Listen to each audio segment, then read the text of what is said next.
The Olympics finished only 3 weeks ago, yet in that time, the badminton world has seen more drama than a Korean drama episode. We've seen retirements, injuries, next generations making their marks, new pairings, scandals, controversial interviews, predictions for the next Olympics, and sadly even the loss of someone special in the badminton world. Honestly, it's been quite the few weeks, and as a result, I felt before getting into any other big topic, answering any other kind of question, or doing one of my huge biopics that I've done before, I felt why not lay out all the stuff that's been going on these few weeks and offer my opinion on them. Of course, I may have overlooked a few things or missed something out, so if I have, then feel free to let me know in the comments. Also, of course, in the making of this video, other things might have happened. For instance, as I'm recording this, the Korea Open is going on, so maybe something else has come from that. So yeah, if I've missed anything, then feel free to add it in the comments. Anyway, nothing more left for me to say other than let's get into it. Starting with... At the Paris Olympics, Antonsen was able to win the biggest title and confirm herself as the world's best women's singles player. But whilst all the headlines should have been about her and her Olympic gold, they weren't. And that's because at the press conference after the final, Antonsen dropped a bombshell, criticising the Korean National Badminton Association, saying that they mishandled and mismanaged her knee injury that she sustained at the Asian Games a year before. But that wasn't all, as Antonsen also insinuated that she might leave the national team and become an independent player. Naturally, these statements became front page news, and with the predictable sensationalising of the stories, all parties came under criticism. The KBA came under fire for quite obvious reasons, but Antonsen also faced a backlash, as her statements completely overawed the achievements of other Korean shuttlers, namely the mixed silver medalists Kim Won-ho and Jung Na-yoon. Antonsen acknowledged this, taking to Instagram to release a statement. A statement which, when translated, reads this: "How are you? This is Seong-an. My heart is very heavy to surprise so many people with my story. Especially my deepest apologies to the athletes who are playing on the Olympic stage after countless efforts. My remarks make the moments to be celebrated and honoured to the fullest. I've washed everything away like the sea. My sincere apologies to the players. And I apologise to the journalists who walked to the airport yesterday and to the many who are waiting for my stand. My thoughts and position will speak after the Olympics are over and all athletes have been properly celebrated. Thank you." 8 days after this, Antonsen posted again with a further update. This update was all in Korean, and I won't translate it all, but in summary, Antonsen once again reiterated what she had said before, apologising to the Korean athletes who were hurt by the timing of her statements. But she also said that she hopes the situation can lead to a better future. She doesn't want it to just become a war of words between her and the KBA. Fortunately, she said that there is an investigation into all of the accusations in a bid to get to the bottom of it. Something which Antonsen hopes happens, as it can not only help Korean badminton improve for national athletes, but increase its popularity in a broader sense. What needs to be noted at this point is that by the time that Antonsen released this statement on Instagram, she had already levelled other criticisms against the KBA. Antonsen said that not only did they mismanage her injuries, but that the training protocols are outdated, and that she was made to wash clothes of her seniors and help string rackets. Antonsen was made to do these kinds of chores and tasks when she felt her time should have been used better, most notably towards recovery. And it seems these sort of things have been going on until very recently. Now, if all of this is true, which if I'm honest, I do believe it is, as Antonsen has no real reason to lie, the opposite in fact, then all of this is all very shocking. I know in Korea there is a really strong hierarchical system, with age being quite a determining factor. But still, I wouldn't have thought this would have been the case for a player as high-ranked and prolific as Antonsen. For now though, we'll just have to wait and see what happens to this investigation, and hopefully it can get to the bottom of it all. Personally, I hope it's a positive outcome, and that not just Antonsen sees an improvement, but all Korean players see an improvement.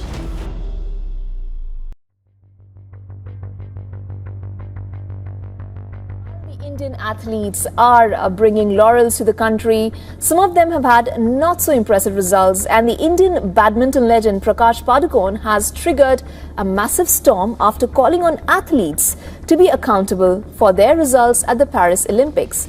Padukone's comments came after his ward, Lakshya Sen, went down in the bronze medal match of the men's singles. I'm not happy. Vimal is also not happy with with the fourth position of Lakshya.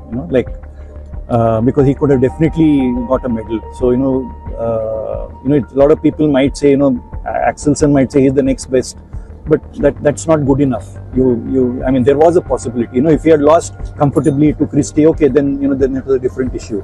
But having come this far, when he had an opportunity, he was leading, and of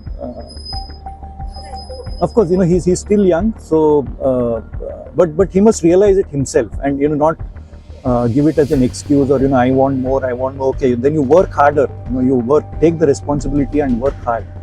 As the news anchor said at the beginning, these comments by Prakash Padukone certainly caused an uproar, with opinions divided. Some heralded him for his brutal honesty, whilst others lamented him for airing this publicly, as well as saying that it is not right to lay all the blame at the player's feet. And this sort of sentiment was also felt by more prolific people, with one of those against Prakash being Ashwini Ponappa, a women's doubles player who also competed at the Paris Olympics. She said, "Disappointing to see this. If a player wins, everyone jumps on the bandwagon to take credit, and if they lose, it's just the player's fault.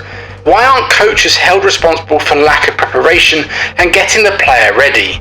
They are the first ones to take credit for wins. Why not take responsibility for their players' losses as well? At the end of the day, winning takes team effort, and losing is also a team's responsibility. Can't suddenly push the player under the bus and blame it all on the player." Off the back of this statement, there was a retort from one of Ashwini's former partners, Jwala Gutta, who struck back at her, asking a simple question: do you share your income?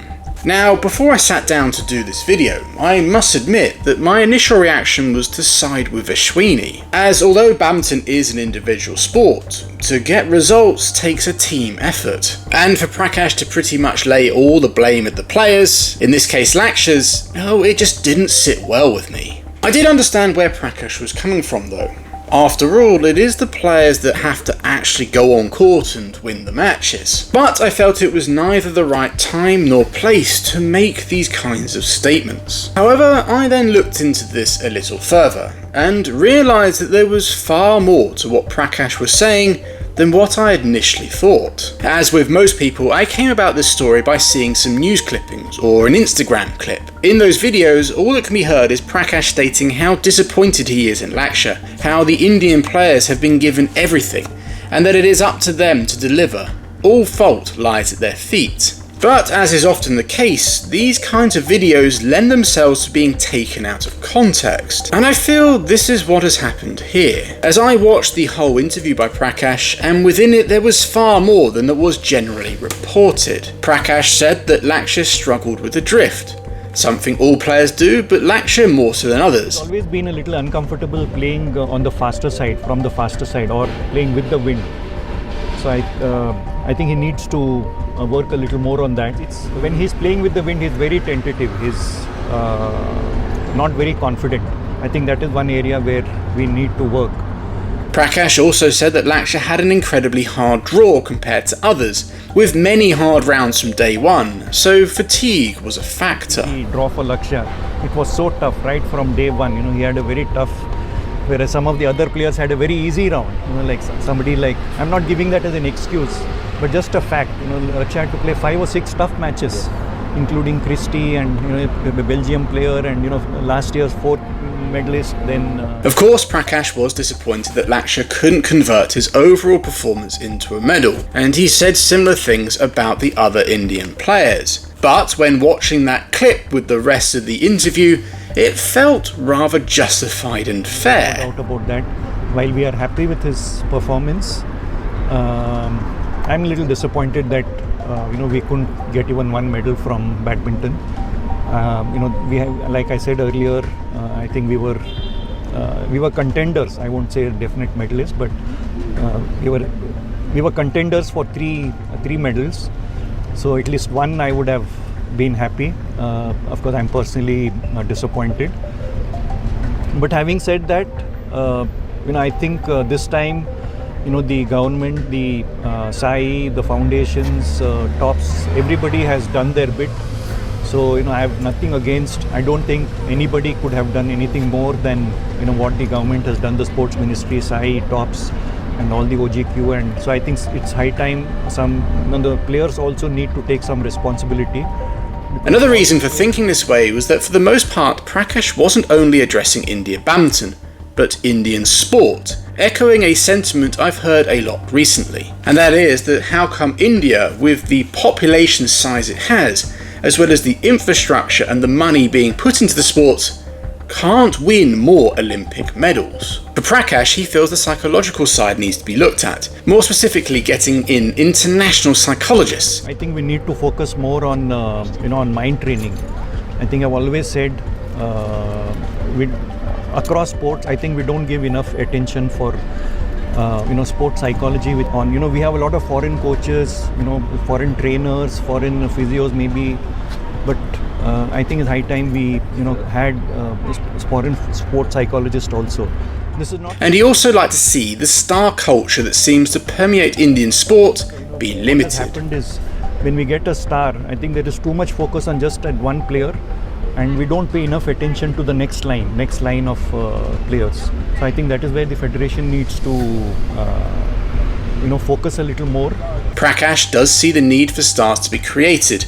They are what inspire the next generation. Prakash himself highlighted how influential PV Sindhu has been, but he felt this shouldn't come at the expense of the next generation. For me, this interview given by Prakash was far more layered than I had initially thought. There were certainly some frustrations about not getting a badminton medal mixed in there, but overall this was an honest and frank interview by an Indian badminton legend. Should he have taken some blame too? Yeah, possibly. And maybe he actually does feel that way. It's just that this interview seemed to go a little bit deeper than just that.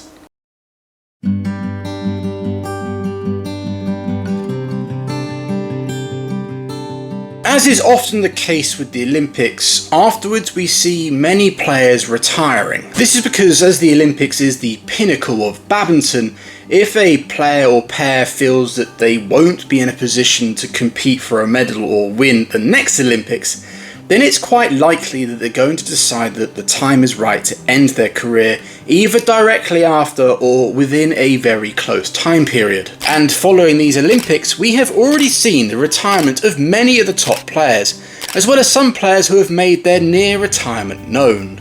This is a list of players who have announced their retirement in recent weeks.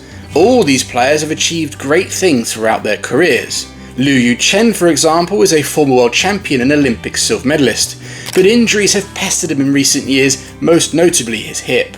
And whilst he was unable to win an Olympic medal in Paris, he didn't leave completely empty-handed.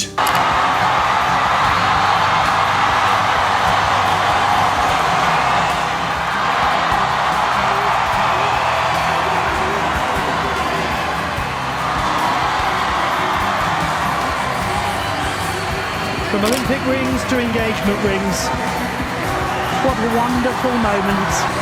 Li Yang, on the other hand, is almost the complete opposite of Liu Chen, as he announced his retirement following his remarkable achievement of retaining his Olympic title with Wang Qilin. No one saw them as potential Olympic champions, for the main reason that since they won in Tokyo, they had only won one other title, the Japan Open in 2023. What's also different between Li Yang and Liu Chen is that Li Yang also isn't hampered by injuries, and at 27 years old, he could still be a contender in LA in 2028.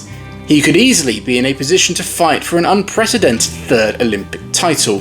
But Li Yang has decided that he wishes to focus on other things outside of badminton, namely his family. Now, whilst the reasons for Liu Chen's and Li Yang's retirement is known, the reason behind Hebing Zhao's retirement is still a mystery, with many people theorising over it. I must admit, out of all the retirement announcements, Herbing Zhao shocked me the most. It felt like it came out of nowhere. Theories behind this range from unknown injuries to the Chinese Badminton Association forcing it out, with a reason for that being because she beat their top player Chen Yufei in the Olympic quarters. The reason this holds so much weight is that there have been similar grumblings in this in the table tennis, although that seemed a little more obvious to me. For me, I won't be putting forward any theories, because I don't have any, and it would be unfair to make them. But all I will say is that I will miss Herbing Zhao on the international circuit. I enjoyed her unique style, and whilst I don't know her personally, from her touching and thoughtful gesture at the Olympic medal ceremony, as well as other stories from other players and people involved within the badminton world, she seems to be as wonderful a player off the court as she was on it. Before I end this section, I want to wish a very happy retirement to all those players that have announced their retirement. Liu Chen, Wu Juanyi, Tan Zhang, Li Yang, Kanta Tsuneyama, Herbing Zhao, Zhong Kothan, Kititharakul and Rawinda Prajongjai, I wish you nothing but the best for your futures.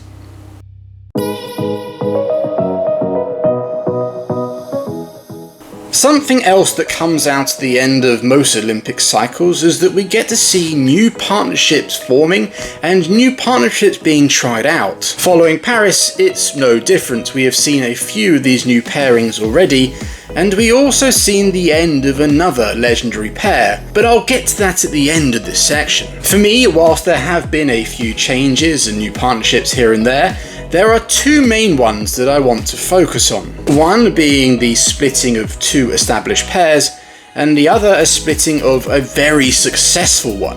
That successful pair being none other than the pair who won the women's doubles in Paris, Chen Qingchen and Jia Fan. Chen Qingchen has been partnered with Zheng Yu and Jia Fan partnered with Li Wenmei. Now, I must say before going any further, I am uncertain as to whether these changes in partnership are permanent or not. We saw following Tokyo that the Chinese coaches did something similar within their mixed doubles, splitting Zheng Siwei and Wang Yachong, something that clearly wasn't a permanent change. In regards to these two new Chinese pairings, we'll just have to wait and see. At the recent Japan Open, it was only Jia Fan and Li Wenmei who played, and they reached the semi-finals.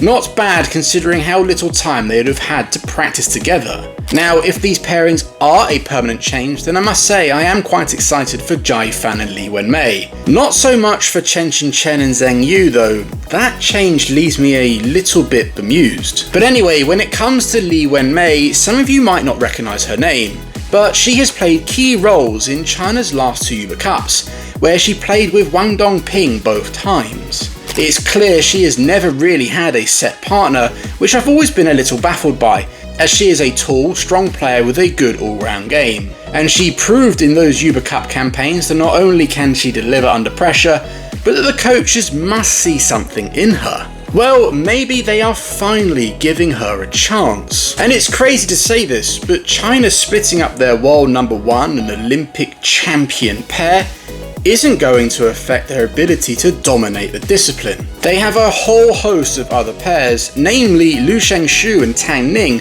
who followed up their Olympic silver by winning the Japan Open. But whilst China are splitting their pairs from a position of strength, the same can't be said for the other nation making changes. It's no secret that Indonesia have been struggling a little lately. Their Olympic campaign only produced one bronze medal, and let's not forget last year's Asian Games. This is not what you expect from historically one of badminton's strongest nations, and one discipline where they've always been strong but have been suffering from a blip lately is the men's doubles. It was only just before lockdown that they had the top two pairs in the world, and often tournaments would end with an all-Indonesian final. And whilst they still have plenty of talent and lots of pairs who are capable of delivering results, they haven't been materialising as often as they should.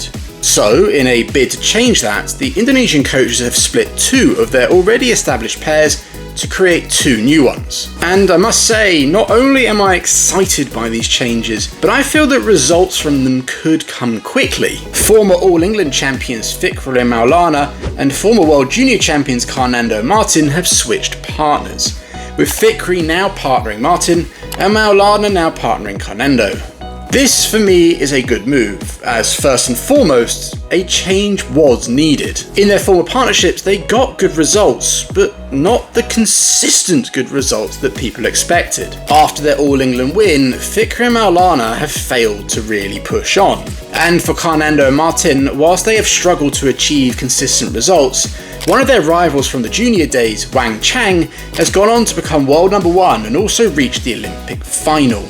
Both these things have left their fans, and likely their coaches, scratching their heads. Why I feel these pairs can work, and can work quickly, is that these new pairings don't change the dynamic of the pairs in any way. There is still a clear rear court player, Martin and Maulana, and still a clear front court player, Carnando and Fikri. Of course there will be some adaptation period, working out how the new pairings click, but with the dynamic being unchanged, I feel results could come quickly. And that kind of happened, as in their first tournament together, both pairs reached the semi-finals in Japan. That should be finished. Oh, they're somehow surviving. And the Indonesian pairing, in just their second tournament, have gone one better than they did last week. However, for both these pairs to truly succeed, and when I say truly succeed, I mean long term, then both pairs will need to improve in their less favourable position. For any pair to succeed, this must happen, with one recent example being the Danish pair of Kim Astrup and Anders Rasmussen. By both players developing their weaker areas, they have gone from strength to strength. If both Indonesian pairs can do this, then they have potential to be contenders in all tournaments, including the majors. Now, I said at the beginning of this section that we have also seen the end of a legendary pair. A pair who has achieved numerous firsts for their country, and a pair who has medalled at every major tournament there is. And that pair is Yuta Watanabe and Arisa Higashino. Their last tournament together was the Japan Open, and sadly they were unable to defend their title, losing in the quarter-finals. It was a sad ending to a pair who had wowed and entertained fans for numerous years. I remember their breakthrough, which was the All England in 2018, when they went against the odds and won the whole thing. I remember it not just because of how exciting they were, or because Japan suddenly had a mixed doubles pair winning one of the biggest tournaments in badminton, but because I remember how the crowd took to them. Yuta was especially popular. He had this almost kid-like energy that was infectious, which when combined with his badminton skills made him an instant fan favourite. He also reached the semis of the men's doubles that year, giving him huge exposure. But both players were so fast, so exciting, and seemed to exude a personality that was captivating. And ever since then, they never lost that. They are an incredibly popular pair, and it is sad that we will no longer see them on court. The reason for this split was not because of either of them retiring. It was because Arisa Higashino wished to move to women's doubles, citing that she had always dreamed to achieve goals in that discipline like the seniors before her at her team. And for Yuta Watanabe, whilst many were excited at the prospect of him returning to men's doubles, he will have a new partner in the mixed doubles. Who are the new partners? I'm not entirely sure for Yuta Watanabe, but I believe Arisa will partner Ayako Sakamoto, a very strong left-handed player who, alongside Rena Miyaura, has won numerous titles and beaten some of the world's best. I must say though, for Arisa, this change in discipline is quite the gamble. In the mixed doubles, she was pretty much guaranteed a spot in the A-team. It's not like there aren't any other good Japanese mixed pairs now, but her and Yuta are by far the best. In the women's doubles, there is a lot more competition, and as a result, I'm not so sure she will make the A-team for the 2025 season. Regardless though, I wish them both nothing but the best of success. And I also wish them my heartiest congratulations, as recently both of them have got married, with partners that I don't think anyone knew they actually had.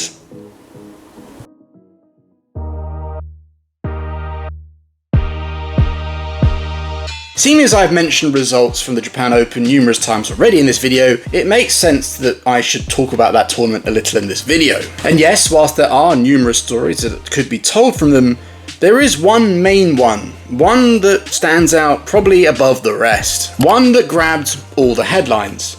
And that was Alex Lanier and his historic win in the men's singles. Alex Lanier is a 19-year-old men's singles player from France. That sentence right there should give you all the context you need as to why his win in the Japan Open was so historic and also so unexpected. By winning, Alex became not only the first French player to win any tournament at this level, all disciplines included, but he also became the youngest men's singles winner of a tournament this level since the inception of the Super Series in 2007. As I said, this win has grabbed the headlines and attention of the badminton community, with two main questions branching off of it.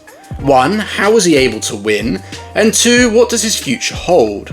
Two questions I am going to try and answer for you now. When answering how was Alex Lanier able to win the Japan Open, I think it makes sense to tell you what is Alex Lanier's strengths.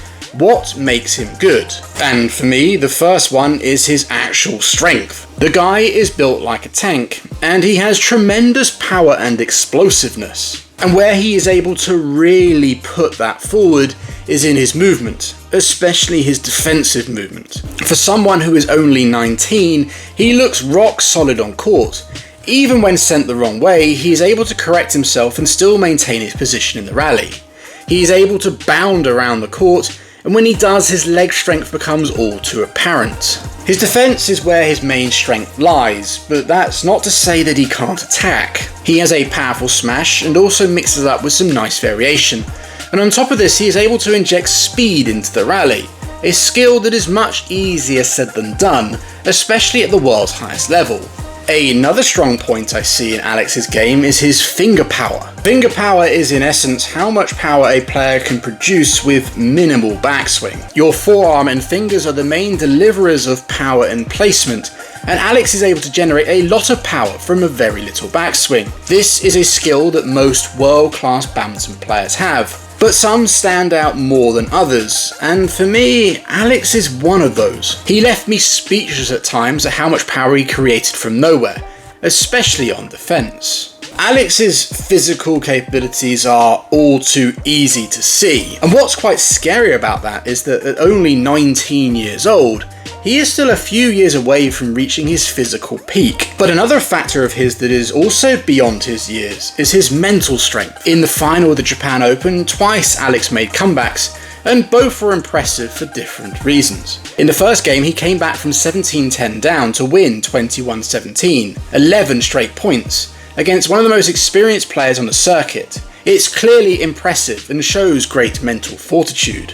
But in the second game, whilst he did save a game point, his other comebacks were from slightly smaller margins compared to the first game, yet for me they stood out more. And that's for the simple reason that in that second game, at the beginning, Alex was in complete control. Control he let slip. Now, as is often the case when a player, especially a younger player, has won the first game and then is leading the second game in such an important match, only to let it slip, having the momentum change, usually that results in the game falling away from them. But Alex didn't. The opposite in fact. He refocused, refound his form, and well, he was able to finish the final in 2 straight games. Like I said, that is crazy impressive. So he has great physical capabilities, strong mental capabilities, and on top of that, it is clear that he has a strong team behind him, a team he trusts to help him progress. But can he progress? That is the second question. What does his future hold? Well, I've stated on numerous occasions since his win, and before it too, that I think that his future is bright. For me, he has the it factor. It's hard to explain what the it factor actually is, but what I can say that is I feel that Alex has it. However, there is plenty more work to be done, and there is nothing such as a guarantee in badminton, especially these days. Alex will be the first to tell anyone that he has plenty still to develop. For me, he needs to refine his game, become more savvy in his tactical choices, and I also feel he needs to continue to develop his attack. Right now, his attack is relentless and has some variation within it, but it could certainly become even better and more layered. On top of this, there's a big test coming up for Alex, and that is that how is he going to react now that the other top players are going to take notice of him and come in far more prepared to play him. All top youngsters go through this phase, and more often than not it leads to a period of lesser results. So it's going to be interesting to see how Alex deals with that, as well as how he develops his game moving forward. But for me, his future is certainly bright. Some people online have said it was beginner's luck, whatever the hell that means, or he is just a flash in the pan, And of course there were those, and will be those in the comments below this video, that will say he won because of the withdrawals of top stars, or that the ones that did play were tired from the Olympics. So that last one, that doesn't take anything away from that win for me, nor does it change my opinion of Alex Lanier. In fact, on top of that, I'll offer another opinion. I am confident we will see more of Alex Lanier in the future, and I believe we could also very well see a Frenchman not just atop the European rankings, but the world rankings.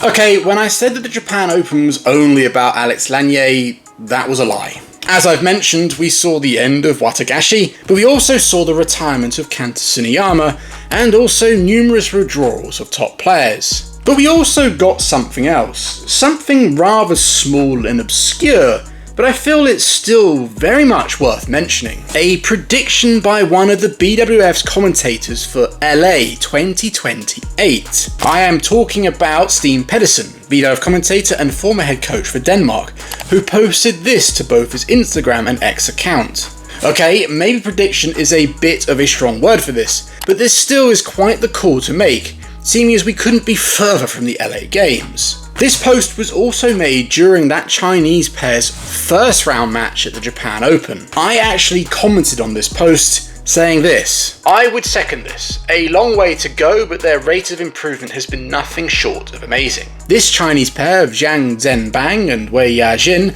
did go on to win the Japan Open, so there is certainly something to this prediction by Steen. Prior to this year's Olympics, these two won the Indonesian Open, actually defeating Zheng Siwei and Wang Yachong, the pair who won in Paris, 21-11, 21-14. And it was with results like that that did leave a number of people wondering whether they should have actually gone to Paris instead of Feng Yanze and Wang Dongping. But that's history now. This is about the future. And whilst this is a bold claim to make by Steen Pedersen, I think it's a fair one to make, bolstered by the fact that I am unsure as to whether the current Olympic champions Zheng Siwei and Wang Yachong will continue on until LA 2028.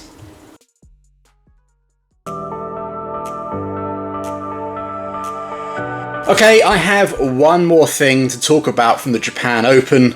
Kind of regret saying that Alex Lanier was the only story from there, but anyway, let's get on to it. It involves the winners of the men's doubles, Go Zhifei and Ne Zudin. What a week those two had in Japan, capping it off by defeating the world champions Kam Min-hyuk and Seo Seung-jae in the final. But it isn't their win as to why I'm bringing them up. No, it's because prior to going to Japan, they announced that they would be going independent, opting to part ways from BAM, the Badminton Association of Malaysia. When it comes to players going independent, Malaysia seems to be a hotbed for it. A number of their top players have opted to go down this same route in recent years. Lee Zijia, Go Jinwei, Ong Yu-sin and Teo Yi, as well as a number of their mixed doubles pairs. The reasons for this are likely hugely down to how the whole system is run. It does seem very politically driven. Now, I must say, I don't know all the details. I would have to look into it deeper before offering a much bigger and in-depth opinion. But that does seem like the feeling I get as a person from the outside looking in. For Go and Ne, it's also been quite a year or so. Not long ago, they split due to the fact they weren't seeing good results, only for them to reunite, get good results, and now go independent. It will be interesting to see how they develop and how things go for them now that they'll have extra things for them to manage. I must say though that whilst BAM did agree to let them go, they must be feeling a little down by this, as whilst independent pairs can still be called upon for team events, the fact all of their top pairs aren't training together must leave concern they can't maximise their current top pairs and also help the new and upcoming pairs. Now, whilst this might be the case, it isn't all bad for BAM, as just at the time of Go and Ne's announcement to go independent was made, it was also announced that Malaysia's top pair, Aaron Cha and Seo Yik, signed a new contract with BAM which runs until 2028. Although until we see them grace the court again may take some time, as Seo Yik has suffered a fracture of his metatarsal. I wish him nothing but a speedy recovery.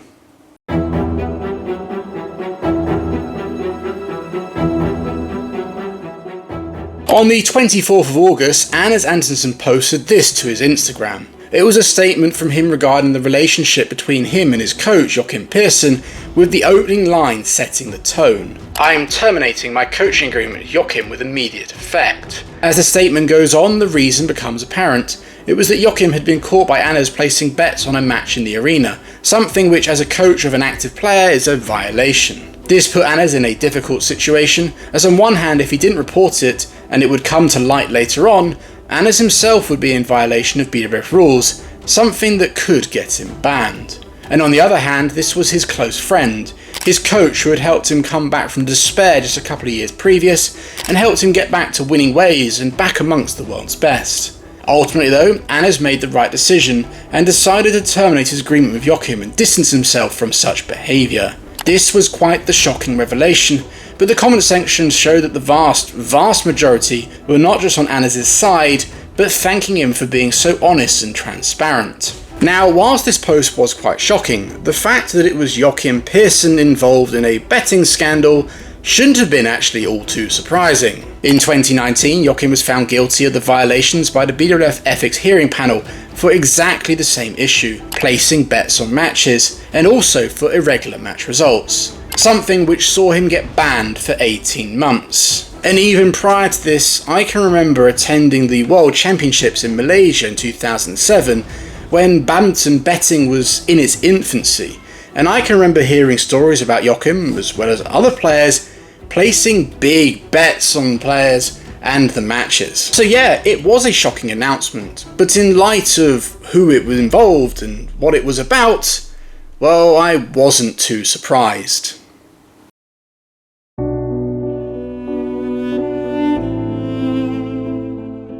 A couple of days before that announcement by Anders Antonsen, another shock announcement came the way of badminton fans. But this time, this one was deeply saddening and upsetting. And that was the news that one of badminton's biggest supporters, Haryanto Muammar, passed away in a hospital in Kuala Lumpur, Malaysia. Now, for a number of you watching, you might not know who Haryanto Muammar actually is. But whilst you might not know who he is, it's likely you've heard him before. Haryanto, more affectionately known as Pak Yanto, was a permanent fixture within the Istora Senayan since the 1980s. Always dressed in Indonesian colours combined with crazy accessories, he would often get the crowd chanting and singing, blowing whistles and banging drums. Pak Yanto, in essence, was the conductor of the Istora. Actually, he was the conductor of every venue that he went to, as Pak Yanto would regularly travel to tournaments all over the world. At those tournaments, he would of course cheer for the Indonesian players, but he would also cheer for any player who would show great spirit,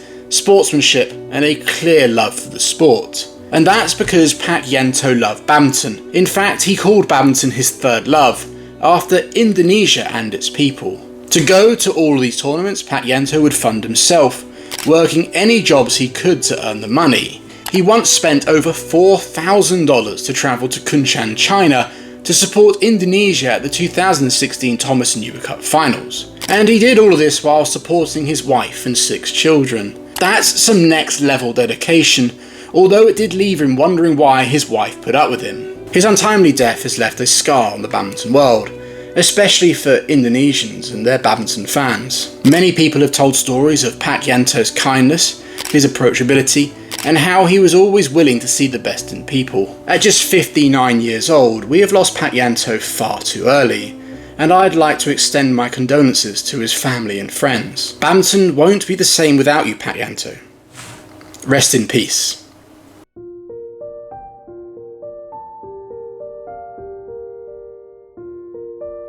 As they say, as one life ends, another begins. And for the badminton world, that was the case here. As whilst we sadly lost one life within badminton, Pak Yanto, we saw another merge into this world. On the 25th of August, Jonatan Christie became a father, with the birth of his son, Leander Jaden Christie. Don't actually have anything else I'd like to say on this, other than I'd just like to wish my congratulations to both Jonatan and Shania on the birth of your first son. I wish you and baby Leander nothing but the best for the future. And with that sentiment, I will be ending this video. This is the kind of happy and positive news that I wanted to end this video on. As for the most part, there have been a lot of negative stories within badminton these past few weeks, so it's lovely to end with such a nice story. I hope you enjoyed this video. It was a little off the cuff, but I felt that so much happened that I just had to address it all and offer my opinions, and also for some of you, you might not have known of some of these stories. And it also ties in with a kind of video series idea I've had mulling over in my mind. Something that hopefully should allow me to get more content out more consistently for you. As you know, the kind of content I make, the biopics, the stories, answering quite big questions within the badminton world, does take time. From the research, the writing, the filming, the editing. It's just me doing this, so to get all that kind of stuff out, make sure everything is correct and that it tells the whole story, definitely takes its time. But I like to bring you more content, and you know, I've been thinking of kind of video ideas on stuff that isn't so heavy to create, something that shouldn't take as long. And off the back of the success of my latest video on the Olympics, where I just sat in front of a screen, drank some soju, and talked about, obviously in that one it was about my predictions, but I also gave my thoughts and opinions on some of the matches, some of the results, etc. I thought, why not just expand that out to the World Tour? There's tournaments almost every week. I thought that, well, then yeah, why not just do that? So I'm going to start probably with just the Super 500 and above, as well as the major tournaments. So, you know, your World Championships, Asian Games, European Championships, Thomas Cup, Uber Cup, Sudirman Cup, you know, all that kind of stuff, you get the idea. And just kind of talk about them. The results, upsets, moments, anything that comes from them, almost like in not a podcast sort of way, but because I'm still going to want to edit them and offer you clips and stuff, so it's not just me on screen, but something that doesn't take me so long, that I can put together quickly, get out for you, so that you've got plenty more content. And it seemed that a lot of you like to hear my thoughts in my other video, in my Olympic video where I did this, so I felt, why not do it for the other tournaments? It's a way for you to get to know me a bit better. It's a way for me to get more content out to you more consistently, while still doing all the I'm still going to do the videos on players and answering lots of in-depth questions and the kind of stuff that you're used to already on my channel, but adding this as another layer too. I haven't got a name for it yet. I'm kind of thinking something on the lines of like Ben's Badminton Breakdown or something. Work in progress. So actually, maybe if you can think of any good names that I could use, feel free to add them in the comments, as well as offer your opinions on obviously what I said so far in the video, but also just what you think of that as an idea. Anyway, I've waffled on enough in this video. I think it's time to end it. Thank you for watching if you've made it this far. If you've liked the video, then please share it, like it, comment on it. There's plenty more content within my channel, and if you like what I'm doing, you want to see more of it, then consider subscribing. I would greatly appreciate it. Until next time, everyone, see you later.